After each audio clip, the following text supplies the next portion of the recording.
نبی سے جو ہو بیگانہ اسے دل سے جدا کر دے، پدر مادر برادر مال جا ان پر فدا کر دے۔ ماشاءاللہ بہت عمدہ خطاب آپ حضرات نے سماعت فرمایا، اور آپ حضرات اپنے مقدر پر جتنا بھی ناز کرے کم ہے، اس لیے کہ ہمارے مابین آج ایسی معزز شخصیات موجود ہے کہ جن کو دیکھنے کے لیے عوام تو عوام، علماء کرام بھی ان کی مجلسوں میں بیٹھنے پر اپنا فخر محسوس کیا کرتے ہیں۔ الحمدللہ یہ حضور سرکار محدث کبیر کی ہم گنہگاروں پر ذرہ نوازی ہے کہ ہمارے مابین تشریف لائے، ورنہ آپ کی مصروفیات سے کون واقف نہیں ہے۔ اللہ تبارک و تعالی نے آپ کو بے پناہ علم و عمل کی دولت سے نوازا ہے، جن پر حضور مفتی اعظم ہند کا خاص فیضان ہو، وہ شخصیت آپ کی نگاہوں کے سامنے ہے۔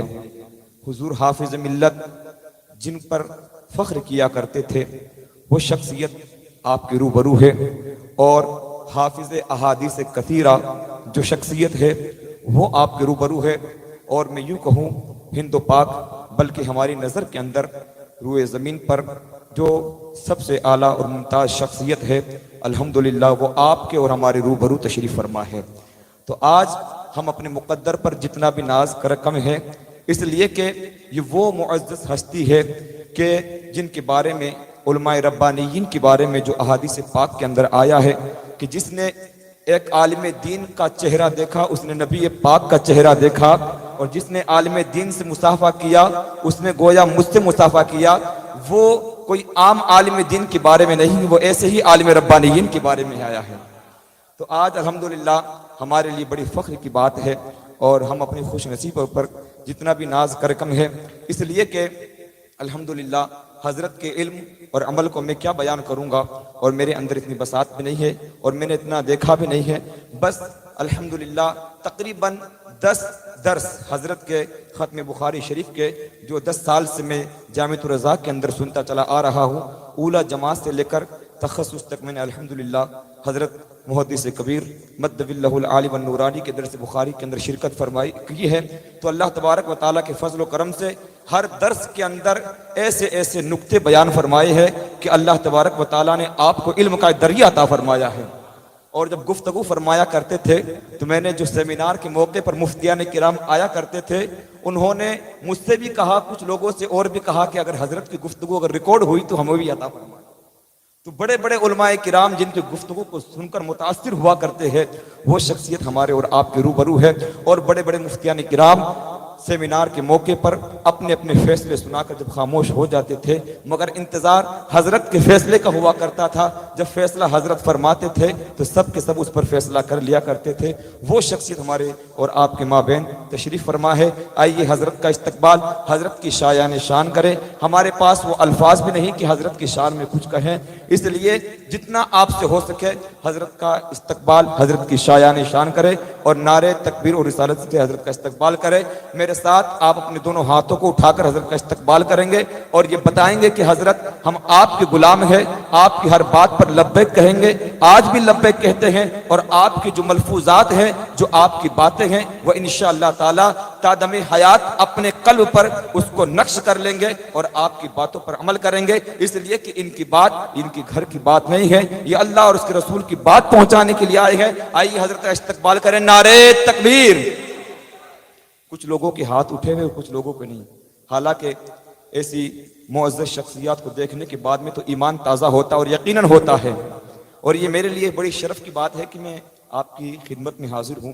تو حضرت کا استقبال حضرت کی شایان نشان کرے، اور پورے زندہ دلی کے ساتھ کرے، دونوں ہاتھوں کو اٹھا کر کرے، نعرے تکبیر، نعرے رسالت، نعرے رسالت، نعرے غوث، حضور ممتاز الفقہا، حضور محدث کبیر، بستی بستی کریا کریا، علم کا ساگر فیض کا دریا، ہم سب کی بخشش کا ذریعہ، نعرے تکبیر، نعرے رسالت۔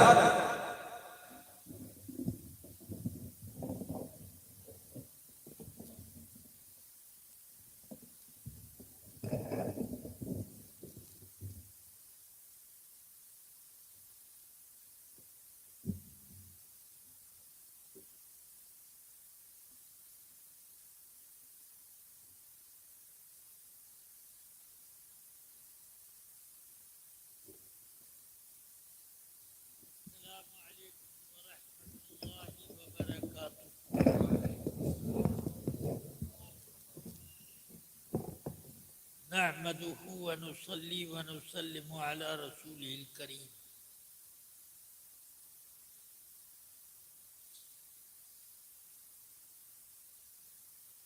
أما بعد، فأعوذ بالله من الشيطان الرجيم.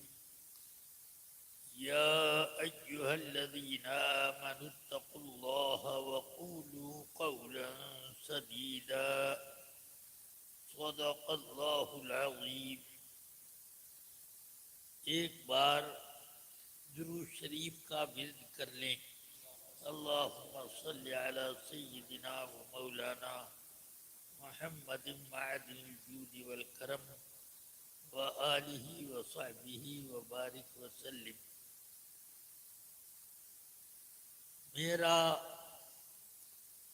اعلان تقریر جتنا طویل ہوا، میں اتنی لمبی تقریر بھی نہیں کروں گا. صبح سویرے 5 بجے کے بعد ہم لوگوں کو سفر کرنا ہے، اس لیے جو 2-4 بات میں کہتا ہوں اس کو غور سے سن لیں. میں نہیں جانتا کہ آج کی ملاقات کے بعد پھر کسی ملاقات کا موقع ملے گا یا نہیں. عمر جس تیزی سے ذوق و ناتوانی کی طرف مجھے لے جا رہی ہے، اس لیے میں کسی لمبے پلان کے بنانے کا کوئی خطرہ مول نہیں لیتا. اللہ تبارک و تعالی نے ہم لوگوں کو جو زندگی دی ہے، نہ پیسہ کمانے کے لیے دی ہے، نہ کھانے پینے کے لیے دی ہے، نہ گھر بنانے کے لیے دی ہے، اور نہ گھر میں رہنے کے لیے، نہ تجارت کے لیے. اللہ نے زندگی اپنی رضا کے لیے دی ہے. اس کو راضی کرو اور اس کی رضا اس کے محبوب کے راضی ہونے پر ہے. وہ اگر راضی ہو گئے تو اللہ بھی راضی. قرآن حکیم میں فرمایا وَلَسَوْفَ يُعْطِيكَ رَبُّكَ فَتَرْضَىٰ. آپ کو اللہ اتنا دے گا کہ آپ راضی ہو جائیں. یعنی اللہ ان کی رضا چاہتا ہے. فرمایا قَدْ نَرَىٰ تَقَلُّبَ وَجْهِكَ فِي السَّمَاءِ فَلَنُوَلِّيَنَّكَ قِبْلَةً تَرْضَاهَا. ہم دیکھ رہے ہیں کہ آپ بار بار آسمان کی طرف اپنا چہرہ مبارک اٹھاتے ہیں. یعنی جبریل قبلہ بدلنے کا حکم لے کر آ رہے ہیں کہ نہیں. تو ہم دیکھ رہے ہیں کہ آپ انتظار کے لیے چہرہ اٹھاتے ہیں. تو ہم ضرور آپ کو وہی قبلہ دیں گے جس کو آپ پسند کریں، جس پر آپ راضی رہیں. نماز اللہ کی، مگر قبلہ رسول اللہ متعین کریں. اللہ وہ قبلہ بنائے جس پر اللہ راضی ہو. مگر ٹھیک ہے، اللہ راضی ہے تو کس بات پر؟ جس پر آپ راضی ہو. سمجھ گئے؟ اس لیے جو شخص رسول پاک کو ناراض کرے تو اس سے اللہ کیسے راضی ہو. یاد رکھو کہ اللہ تبارک و تعالی بد مذہب کی تعظیم سے اتنی نفرت اور اتنا غضب رکھتا ہے کہ اللہ نے فرمایا من اعانا صاحب بدعۃ فقد اعانا علی حکم الاسلام، جس نے کسی گمراہ کی تھوڑی سی مدد کر دی اس نے اپنا دین اسلام مٹانے کی کوشش کی۔ سمجھ گیا؟ رسول پاک صلی اللہ علیہ وسلم فرماتے ہیں بد مذہبوں کا کیا حال ہے؟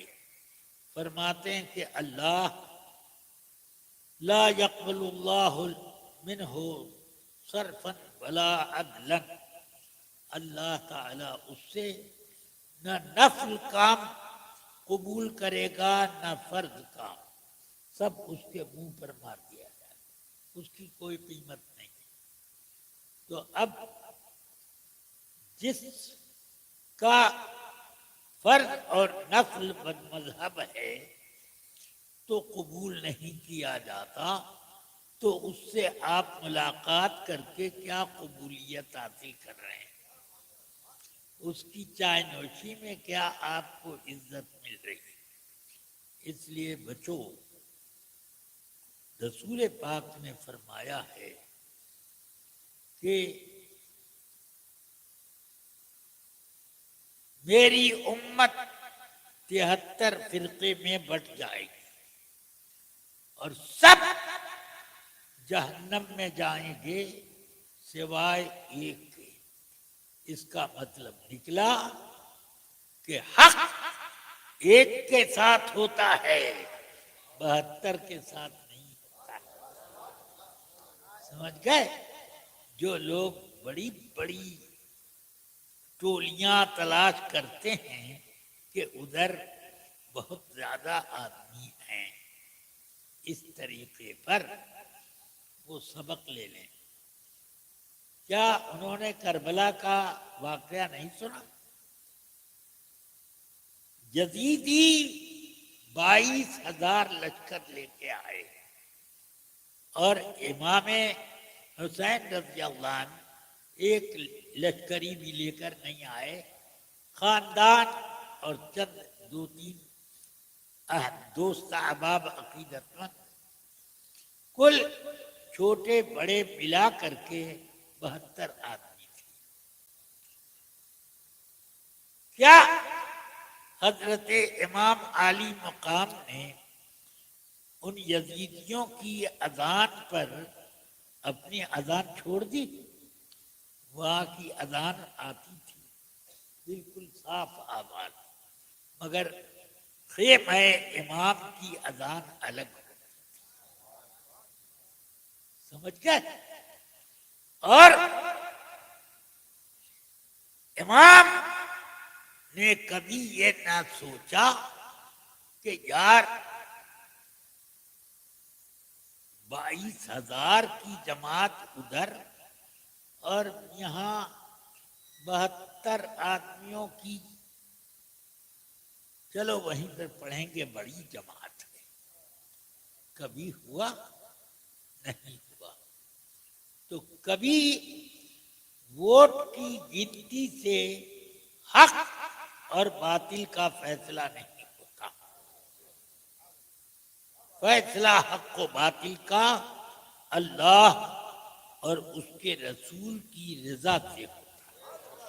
وہ جس چیز کو پسند کریں وہ، اور یہ پہلے بھی میں بتا چکا اور آپ کو پہلے سے بھی، اس سے پہلے سے بھی معلوم، مرنا سب کو، مریں گے تو قبر میں جانا ہے۔ اور یہ نہ سمجھ لو کہ قبر صرف مٹی میں دفن کرنے سے بنتی ہے۔ اگر شیر نے چیر پھاڑ کر کھا لیا تو اس کا پیٹ بھی قبر ہے، وہی منکر نکیر آئیں۔ مچھلی نے کسی ڈوبے ہوئے کو نگل لیا تو اس کی قبر وہی ہے، اور وہیں پر منکر نکیر سوال کریں گے۔ سمجھ میں آ رہی ہے بات؟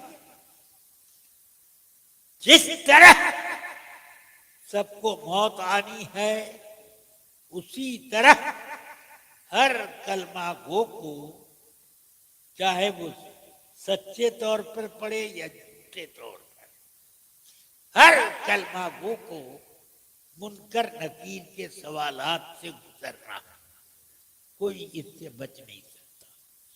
میں نے صرف کلمہ گو کی بات یہ کی کہ علماء میں اختلاف ہے کہ مشرکین اور کھلے کفار ان سے قبر میں سوال ہوگا کہ نہیں، کیونکہ عام طور سے جو حدیثوں میں ذکر آ رہا ہے، اما المؤمن اما المنافق، مومن جواب اس طرح دے گا، منافق جواب اس طرح دے گا، اما الکافر نہیں۔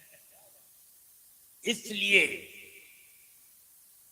امام جلال الدین سیوطی نے یہ تحریر فرمایا کہ اگلی امتوں میں قبر کا سوال ہوتا ہی نہیں۔ سمجھ گئے؟ حضرت آدم علیہ السلام سے لے کر عیسیٰ علیہ السلام کے زمانے تک جتنے انبیاء کرام آئے، ان کی امت میں کسی سے قبر میں سوال نہ ہوا۔ سوال قبر صرف اس امت محمدی کے ساتھ قائم ہے۔ سمجھ میں آئی بات؟ اور یہ سوال اس لیے قبر میں ہوگا کہ نبی پاک صلی اللہ علیہ وسلم کا اکرام اور ان کی تعظیم مقصود ہے۔ سمجھ گئے؟ تو اس کا مطلب یہ ہوا کہ منکر نکیر قبر میں رسول پاک کی تعظیم کی تلاش میں آتے ہیں کہ کس قبر والے کو تعظیم رسول ملی ہے اور کوئی توحید سے محروم ہے۔ یہ فرماتے ہیں امام جلال الدین سیوطی رحمۃ اللہ علیہ، اس بات پر علماء کا اتفاق ہے کہ تعظیم رسول کے لیے صرف اسی امت کا میں سوال ہے۔ بخاری شریف میں نے پڑھی، خوب پڑھی، کئی مرتبہ پڑھی، پڑھائی بھی، مگر اس میں 3 سوال والی کوئی حدیث ملی نہیں، صرف ایک سوال ہے۔ فرمایا تم لوگ اپنی قبر میں آزمائے جاؤ گے، انکم تفتنون فی قبورکم مثل فتنۃ مسیح الدجال، اسی طرح سے تم لوگ امتحان کی منزل سے گزرو گے جیسے کنوا دجال آئے گا تو امتحان کی منزل ہوگی کہ کون ایمان پر قائم رہتا ہے اور کون دجالی ہو جاتا ہے۔ سمجھ گئے؟ ہاں، اس وقت بڑا کٹھن مسئلہ ہوگا۔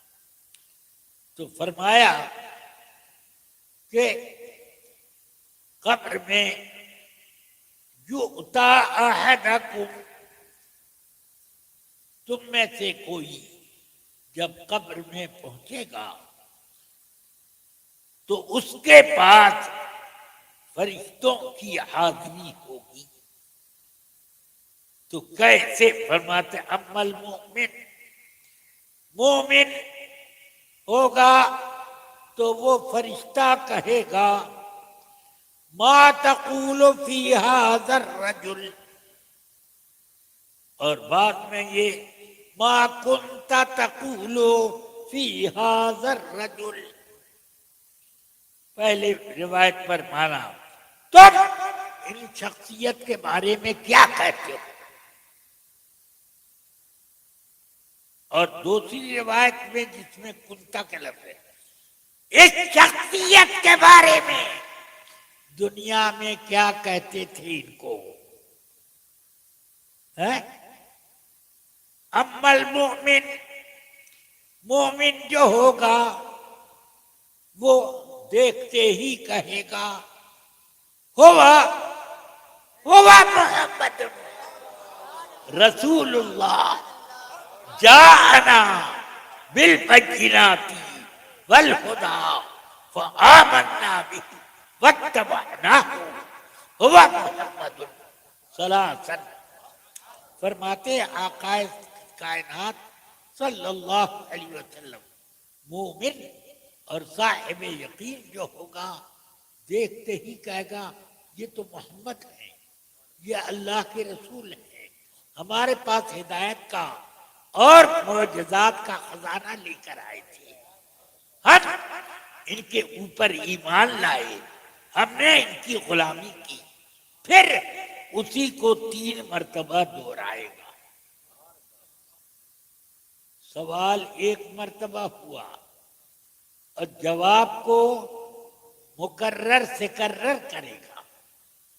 اس کو جواب لوگ شاعروں کا شعر سنتے تھے، کہتے ہیں مکرر ارشاد، پسند آ جائے تو کہیں گے مکرر ارشاد، پھر سے پڑھ لیجیے، مگر یہاں تو وہ خود ہی بار بار کہے گا، اتنی لذت اس کو ملے گی کہ وہ خود اس کو 1 مرتبہ پر اس کو اطمینان نہیں ہوگا، 3 مرتبہ کہے گا۔ تو جب یہ کہے گا تو اس کو کہیں گے ہم قد كنا نعلم انك تقول هكذا، ہمیں پہلے سے پتا تھا تم یہی جواب دو گے۔ کیسے پتا تھا؟ ارے مومن کا چہرہ نور برستا، دیکھتے ہی وہ کہتے گے یہ بریلوی ہے، یہ دیوبندی۔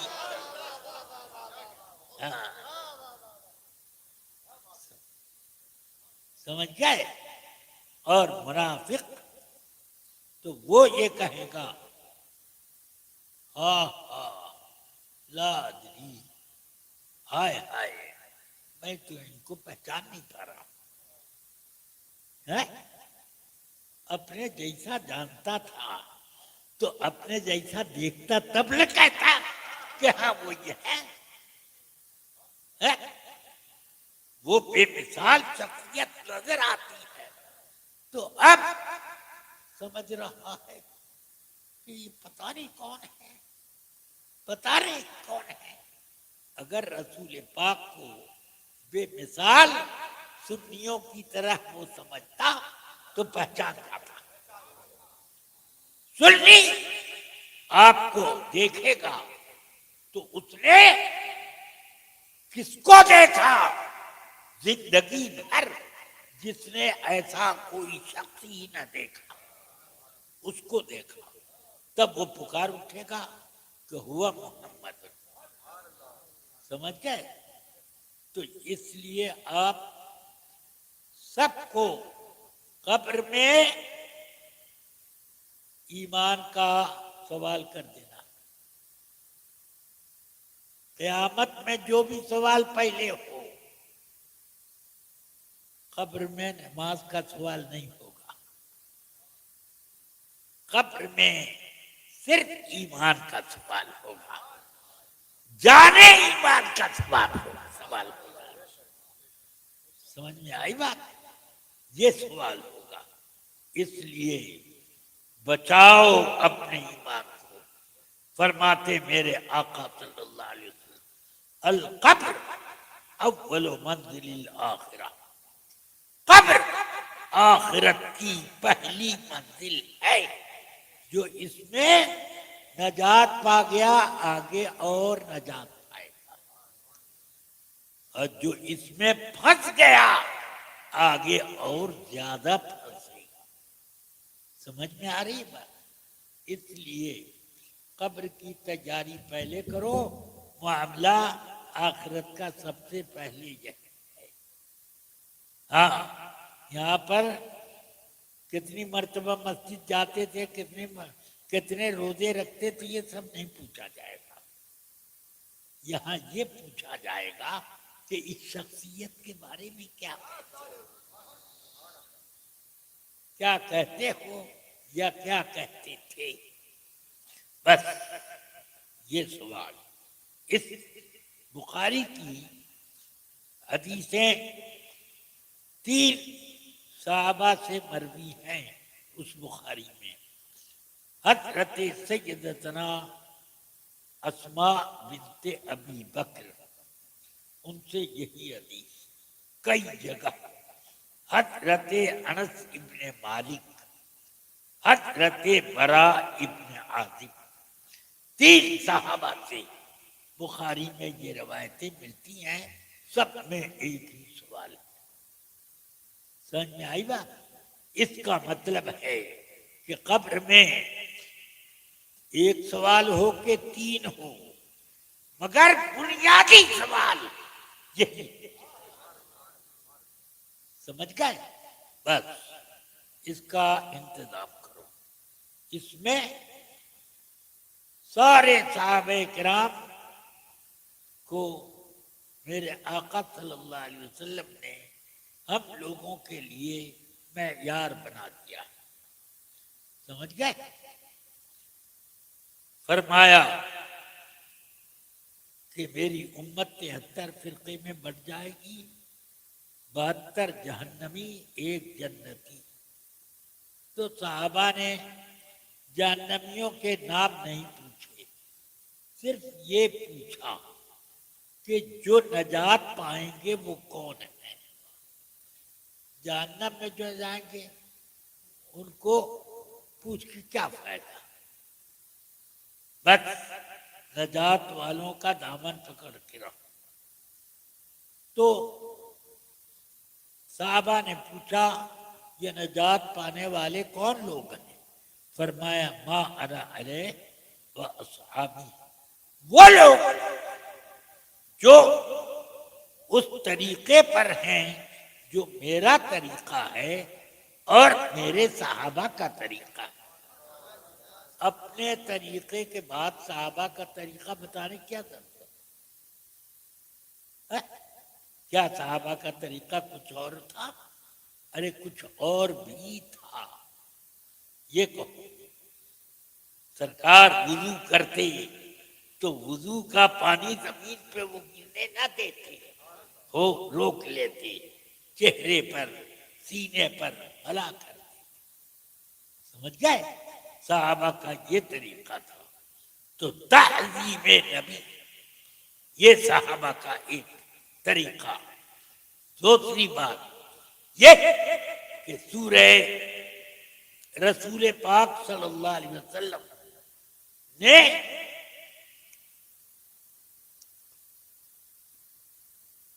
مسجد میں سارے منافقین آ کر نماز پڑھتے.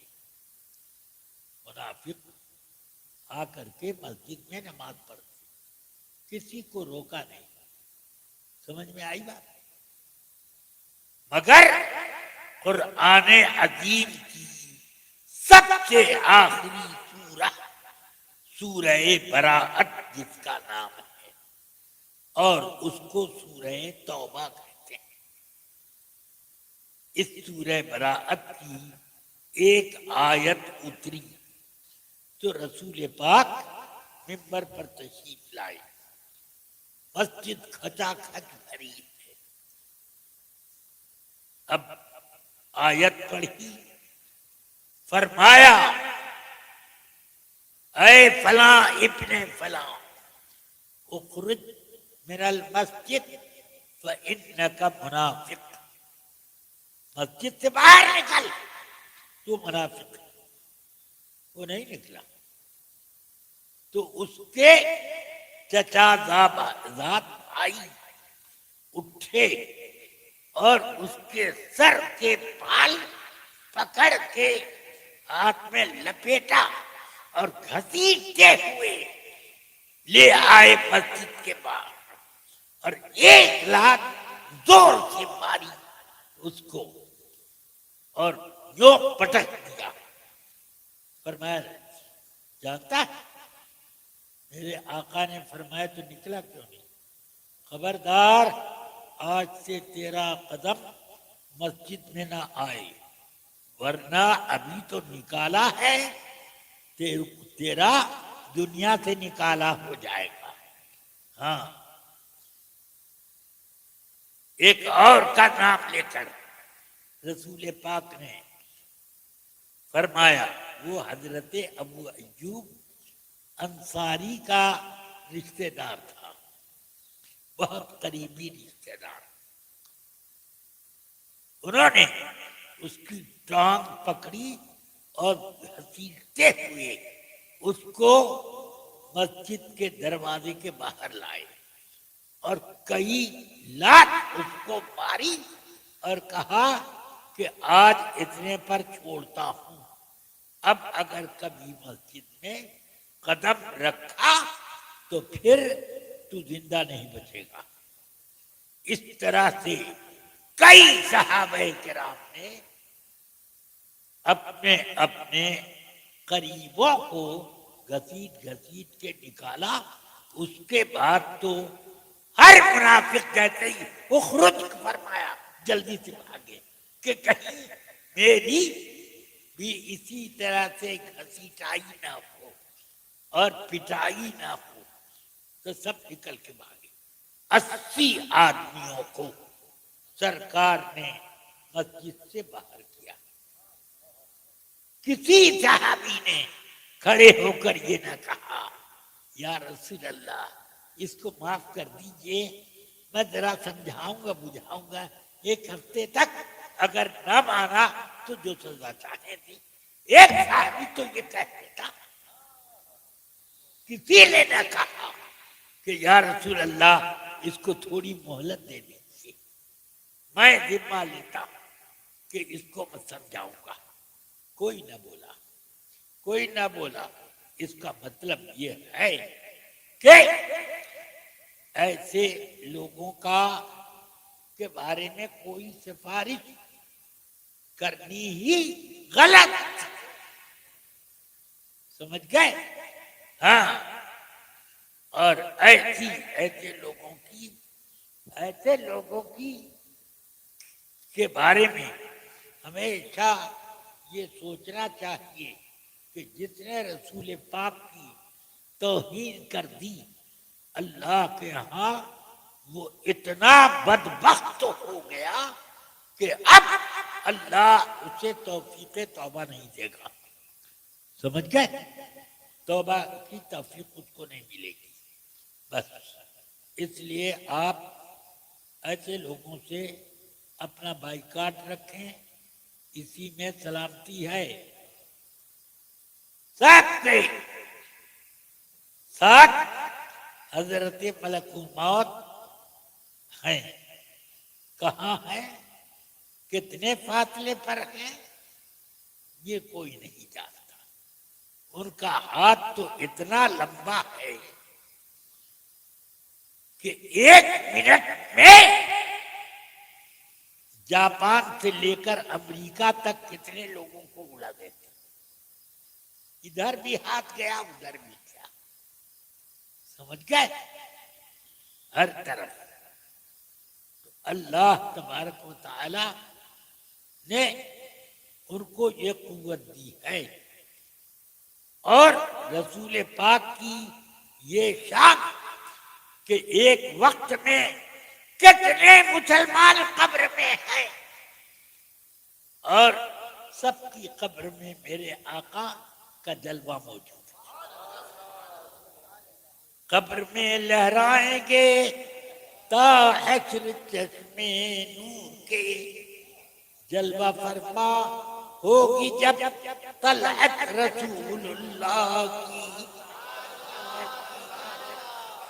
سرکار عظیم کہتے ہیں آج پھولے نہ سمائیں گے کفن میں آسی، آج پھولے نہ سمائیں گے کفن میں آسی، ہے شب گور بھی کس گل سے ملاقات کی رات۔ ہاں، اس لیے رفیقان ملت ان اللہ والوں کے ساتھ ہو جاؤ، کونوا مع الصادقین۔ بس یہ مجھے کہنا تھا، قولوا قولا سدیدا، وہ ہو گیا۔ اللہ تعالی اسی بات پر ہم سب کو قائم رکھے۔ صلی اللہ تعالی علی سیدنا محمد وآلہ وصحبہ اجمعین۔ چلیے اعلان تقریر اور تقریر برابر، چلیے آپ پڑھ دیں حضرت۔ صلاۃ والسلام پڑھنے کو بچے۔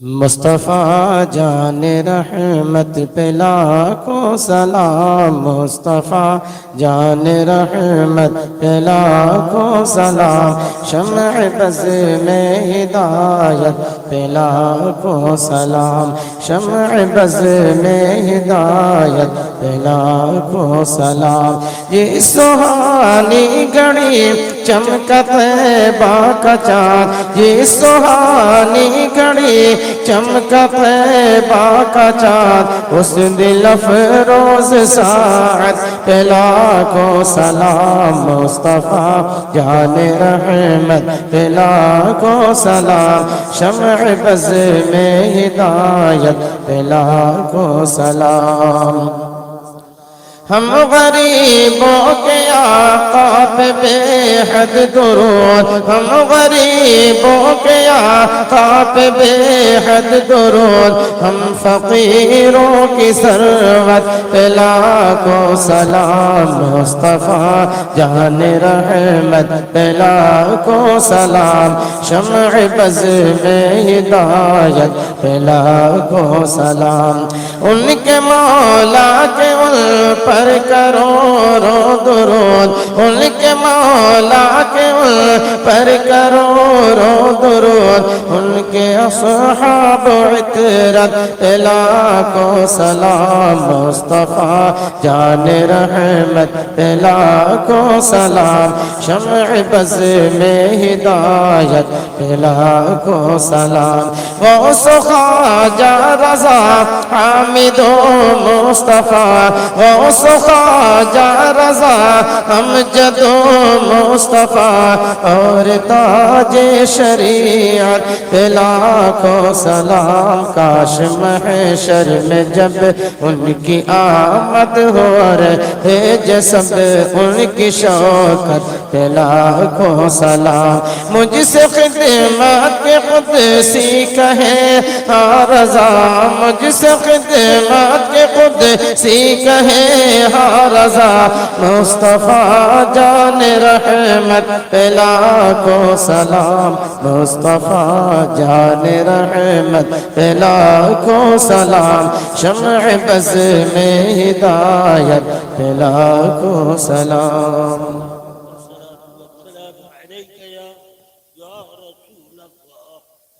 الصلاة والسلام عليك يا نبي الله، الصلاة والسلام عليك وعلى آلك وأصحابك يا حبيب الله، اللهم أبلغ منا الصلاة والسلام إلى حضرة النبي الكريم، واجعلنا من أخيار المصلين والمسلمين عليه، وارزقنا شفاعته يوم الحساب، وادخلنا الجنة من غیر توبیق ولا عتاب۔ یا اللہ ہم سب کے ایمان کی تو حفاظت فرما، اور اپنے حبیب پاک کی تعظیم سے اور ان کی محبت سے ہمارے سینوں کو منور فرما دے۔ یا رب العالمین ہمیں صراط مستقیم پر قائم رکھ، بد مذہبوں کے شر سے بچا اور بد مذہبوں کی صورت سے بھی بچا۔ یا اللہ اپنے حبیب پاک صلی اللہ علیہ وسلم کے صدقے میں پالی کے تمام مسلمانوں کو اہل سنت و جماعت پر مضبوطی سے قائم رکھ۔ یا اللہ اپنا فضل فرما، مسلک اعلیٰ حضرت کا گرویدہ بنا دے۔ یا رب العالمین اپنے حبیب پاک کے صدقے میں بیماروں کو شفا دے، جو مشکل امراض میں گرفتار ہیں، لا علاج بیماریوں مبتلا ہیں۔ یا اللہ ہم تجھ سے ان کے لیے شفا کی بھیک مانگتے ہیں، خدا مندہ ان کو شفا دے دے۔ یا اور تمام اہل سنت و جماعت جو دنیا سے رخصت ہوئے ان کی مغفرت فرما۔ محمد عیسیٰ دنیا سے چلے گئے، محمد ذیشان ان کی بھی مغفرت فرما، اور ہمارے جتنے احباب اہل سنت اور جتنی ہماری بہنیں مائیں دنیا سے گزر گئیں سب کو یا اللہ مغفرت سے مالا مال فرما دے۔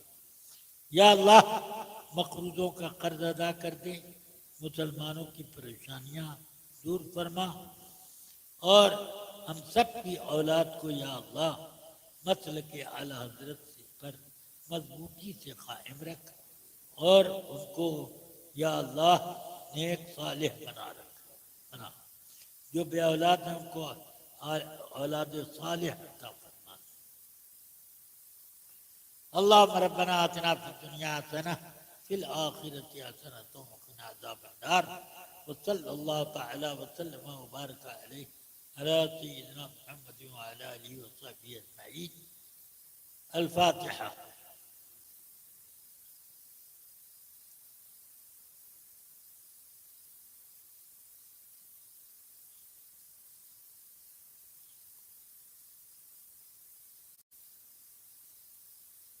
صلوا عليه وسلموا تسليما۔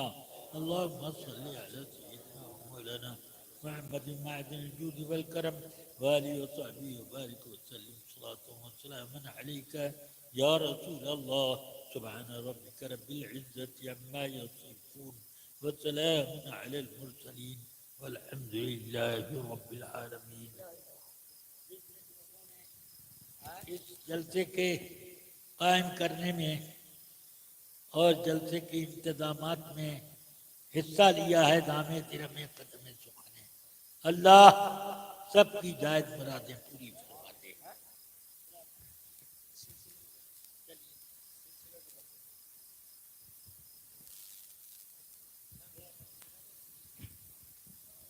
آپ تمامی حضرات کے لیے شیرنی کا اہتمام کیا گیا ہے، برائے مہربانی تشریف رکھیں اور تبرک لے